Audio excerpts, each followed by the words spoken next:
Okay guys, we're here with Eurico Dias, the Secretary of State of International Affairs in Portugal. How are you, Eurico? All right. So how are you finding the Web Summit so far? Oh, so far it's fantastic. More people than the last year, than 2017. I was talking with several companies today, startups. They are quite happy with several contacts they have made today. Well, we will have tomorrow and of course Thursday. And I suppose I can say this year is probably the best Web Summit ever. So far, yes. So the Web Summit is in Lisbon for the next 10 years. 10 years, yes. Do you have any comments on that?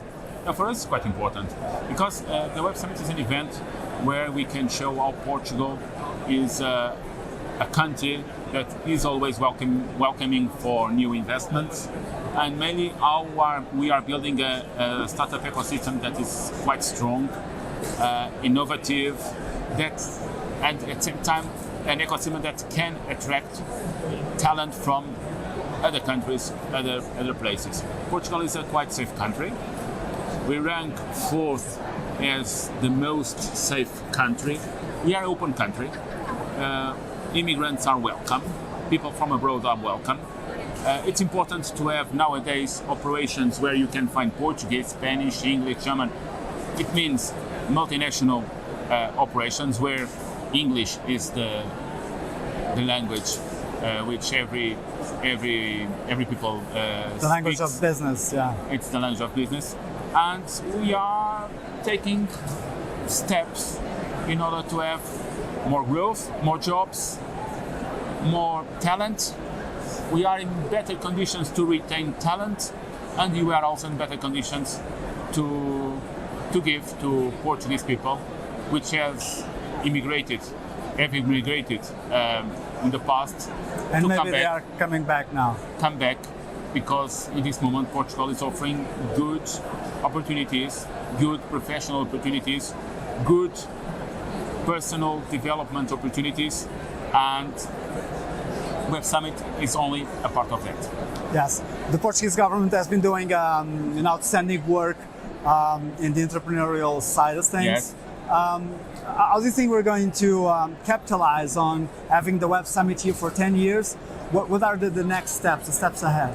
No, it's quite interesting because with Web Summit during 10 years, with our policies, our public policy focusing in the development of entrepreneurship, and at the same time entrepreneurship and internationalization, making Portugal as a platform to export goods and services, we are taking steps in order to attract companies which will locate in Portugal operations or part of their operations.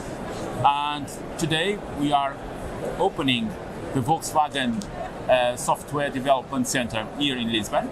300 new employees, engineers mainly. Mercedes and Daimler, they have announced also investments in Portugal, mainly in this sector. Companies like Google or even Clarinet, a British company in the cybersecurity sector, they are investing more in Portugal. So we are doing this effort in order to have not only startups, but also corporates in this sector that are locating in Portugal, because Portugal is a technological friendly country. Yes. Or a technology friendly country. And this strategy, we already have results, as I said before.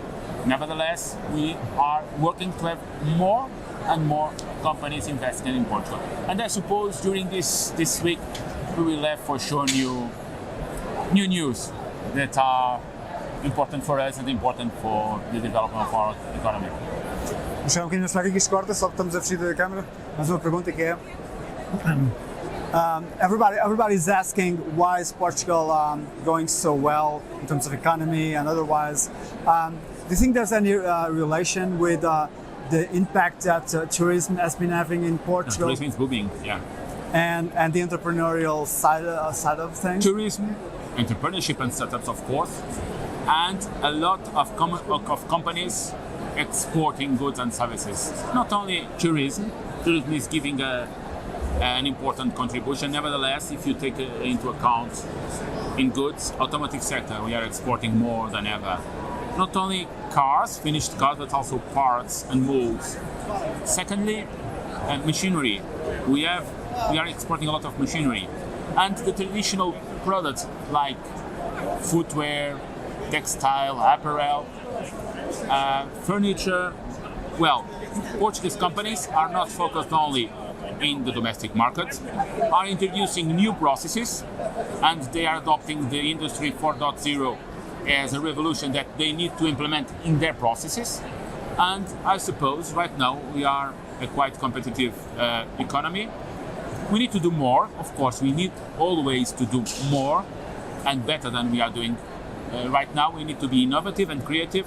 Nevertheless, I suppose Portugal is in the right way to be a modern economy which will fulfill the needs of our citizens. Exactly. Do you have any good piece of advice or direction to go to the entrepreneurs in Portugal, to the people doing business in Portugal? Of course. We have a one-stop shop approach to foreign investment. Our trade and investment agency is that one-stop shop. If you come and talk with us, we can provide you the tools and the information that you need in order to develop your business in Portugal. Talking with municipalities, for instance, like Lisbon or Porto or other municipalities or other municipalities in the countryside, or giving you all the insights that you need in order to develop your business plan. So please come, use this one-stop shop approach, and we try to reduce red tape, we try to reduce time in order to have better results. In the United States, Donald Trump lowered the taxes for companies. Do you have any plans for doing that? We have an approach that's quite aggressive. For instance, for immigrants that will come for Portugal in the next 2 years, we are only considering the half of the revenue. You have a salary, so in order to be taxed by the state, it's going to be considered only an half. It means if you are Portuguese, you have immigrated in the near past, and you want to come, please come, you will pay less taxes for 5 years. We have for corporate tax, do you have anything in preparation? In corporate tax, we have different approaches. We have a tax regime where investment can be deducted from the corporate tax, and then you pay less taxes. And we have contract arrangements with companies in order to reduce the corporate tax and other taxes if you contract with the state and you arrange with the state some figures that you need to achieve in order to reduce to get them. Of course, the corporate tax. Perfect, Eurico. Thank you very much for this interview. Miguel.